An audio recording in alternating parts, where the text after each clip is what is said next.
तो आज हम लोग इन इलास्टिक कोलिजन्स के क्वेश्चंस को कैसे सॉल्व करेंगे वो सीखेंगे। और एक क्वेश्चन से ही ये पूरा प्रोसेस समझते हैं। देखो, a 20 kg mass which is moving with a speed of 10 metre per second strikes a stationary mass of 5 kg.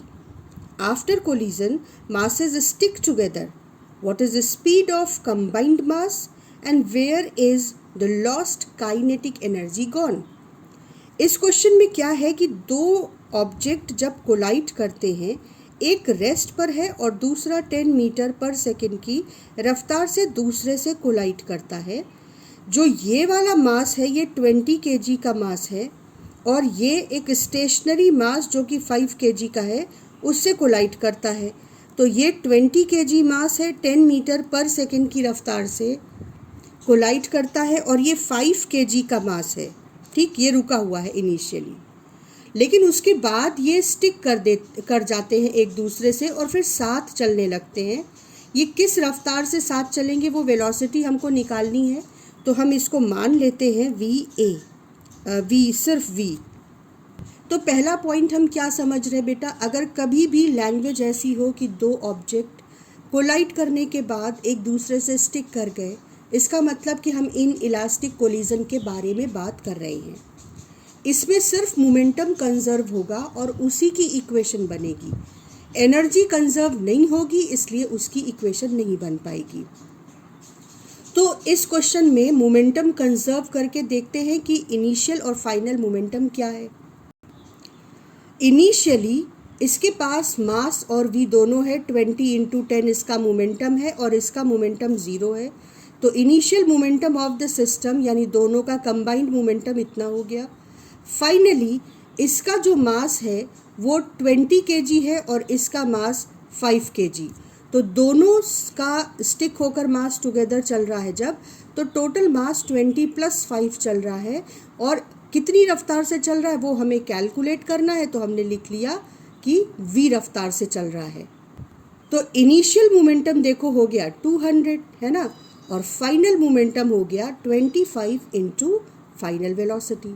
अब ये कितना सिंपल है, final velocity is simply 8 metre per second. तो final velocity of the combined mass is 8 metre per second. और ये question I hope कि तुम्हें दिख रहा है कि बहुत आसान था। इसके बाद उन्होंने पूछा है कि जो लॉस्ट काइनेटिक एनर्जी है वो कहाँ गई। तो अगर उन्होंने लॉस्ट काइनेटिक एनर्जी पूछ ली होती तो वो भी कैलकुलेट करना बहुत आसान था। इनिशियल काइनेटिक एनर्जी कितनी हो जाती, सिस्टम की इनिशियल काइनेटिक एनर्जी हाफ 20 × 10² और दूसरी बॉल तो रेस्ट पर ही थी, तो 1000 जूल्स। कैलकुलेशन बेटा चेक करते रहना, हो सकता है कि मुझसे कहीं पर गलती हो जाए। Final kinetic energy half combined mass into final velocity square. तो दोनों काइनेटिक एनर्जीज को जब हम कंपेयर करेंगे तो initial kinetic energy 1000 joule, final kinetic energy 800 joules. तो इन दोनों के बीच का डिफरेंस हो गया 200 जूल्स और ये लॉस्ट एनर्जी हीट और साउंड एनर्जी के फॉर्म में वेस्ट हो गई। अब इसी तरह से एक और क्वेश्चन देखते हैं। ये क्वेश्चन SC वर्मा का क्वेश्चन नंबर 31 है, कंजर्वेशन ऑफ मोमेंटम चैप्टर से। A ball of mass 0.5 kg moving at a speed of 5 meter per second collides with another ball of mass 1 kg. After collision, the two balls stick together and remain motionless. What was the velocity of 1 kg block before the collision? तो अब यहाँ पर उन्होंने कहा कि एक मास है जो 0.5 kg वेलोसिटी से इस वाले मास से टकराता है। इस वाले मास का मोशन है लेकिन उसकी वेलोसिटी गिवन नहीं है। इसका मास 1 kg है और फिर ये दोनों स्टिक होकर रेस्ट पर आ जाते हैं, है ना। तो पूछा है कि इस वाले का वेलोसिटी कितना था कि ये दोनों स्टिक होने के बाद रेस्ट पर आ गए। ऑब्वियसली स्टिक हो रहे हैं, इसका मतलब ये इन इलास्टिक कोलिजन है। तो मोमेंटम कंजर्व करेंगे, इनिशियल मोमेंटम हो जाएगा मास ऑफ A × 5 और इसका मास ऑफ B × V जो कि हमने खुद से माना है। तो initial momentum of the system is, यहाँ पर देखो, mass of A into 5 plus mass of B into V, और फाइनल मोमेंटम ये दोनों स्टिक होने के बाद रेस्ट पर आ जाते हैं तो ज़ीरो। इतना सिंपल क्वेश्चन है ये। देखो सिंपली आप इसे सॉल्व करोगे तो ये आ जाएगा 2.5 प्लस v इक्वल टू 0।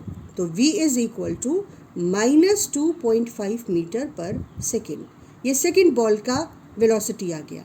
मतलब जो सेकेंड बॉल थी वो एक्चुअली,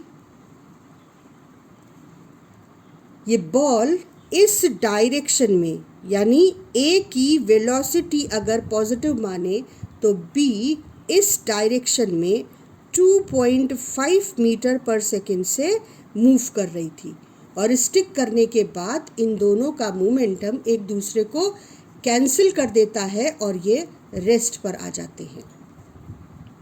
तो ये क्वेश्चंस भी बहुत सिंपल होते हैं और आई होप कि आपको समझ में आए होंगे।